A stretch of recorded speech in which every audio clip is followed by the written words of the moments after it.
This is the story of a time that my twin sister and I, while I was Amish, got caught drinking red beet wine at an Amish wedding. So I thought, what better time than to have a little bit of wine and tell a wine story. So my mom found out at one point in time that you can make red beet wine. We would always grow our own vegetables, our own red beets every summer.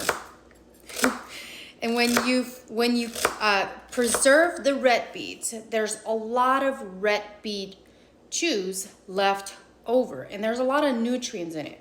So my mom's reading one time, and she learns that you can make red beet wine using that red beet juice that we would just throw away anyway. But the reason that she wanted to make it is because she read that by having that in the winter time when it's like flu season and everybody's getting sick, just by having like a tablespoon or two of that when you feel like you're getting sick can help you combat whatever your body is fighting. So we made red beet wine. But my twin and I found out that it does some other things too. It's not just for getting over an illness. And so we would drink a little bit too much of it. It's not good, by the way. It's really disgusting. So anyway, there's a wedding one time. We get invited to go to this wedding. And like I mentioned yesterday, on the video that I did yesterday, I did this whole thing on how long the weddings are. So we're at this wedding, and it's in the afternoon.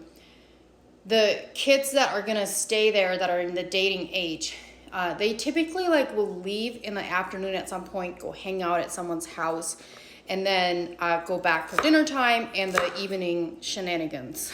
And so we go to our uncle's house, who is the bishop of the church, by the way. But what we had done that morning when we left for the wedding is we took an entire quart of red beet wine with us.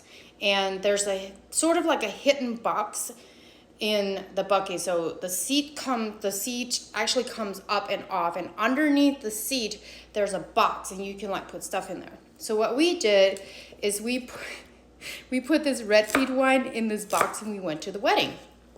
This wine is on the bucket all day long, and it stays cold because it's winter time. We go to our uncle's house, hang out. We're not drinking the wine yet.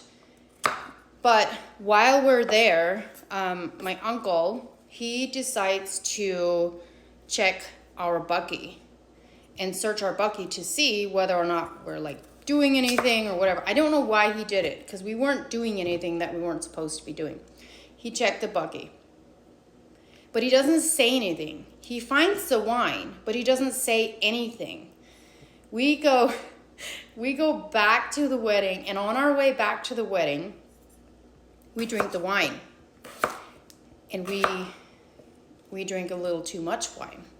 We got so intoxicated that we couldn't even be there for dinner, and we had to hide out somewhere on the outside because we were so drunk that we couldn't participate in anything.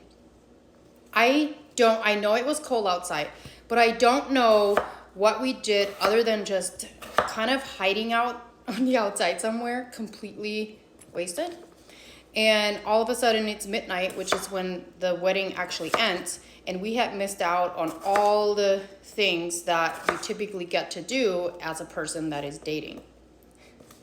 And then we go home, and to be honest, I don't remember the ride home. I really don't. I don't know what happened, or I don't know if I went home with my brothers. I really don't.